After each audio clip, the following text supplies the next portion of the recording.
Hello, my name is Chris, and in today's video I'm going to show you how to create an income invoice. You can start by clicking Accounting on the left side menu, where you'll see the option to do money in or money out.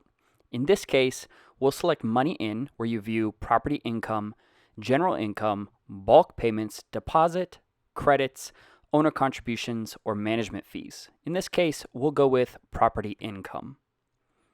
From here, you can select the category or subcategory by searching for the applicable category or typing it in to filter the options. In this case, we'll select damage fee. We'll enter the amount. We'll select whether it is visible to the owners. We'll indicate if there is somebody who is being billed for this income invoice. In this case, it is the tenant, Bruce. And we'll select the lease that this charge is applicable to. And you can set whether or not it has been paid or if it is going to be an outstanding invoice. And you can put in some details regarding what this income invoice is going to be about.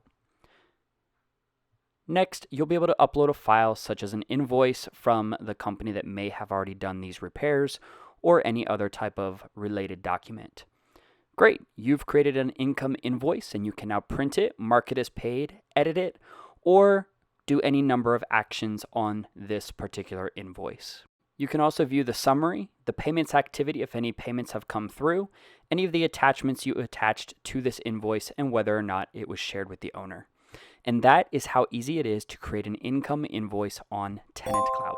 To get started for free today, just go to www.tenantcloud.com and click Sign Up Today.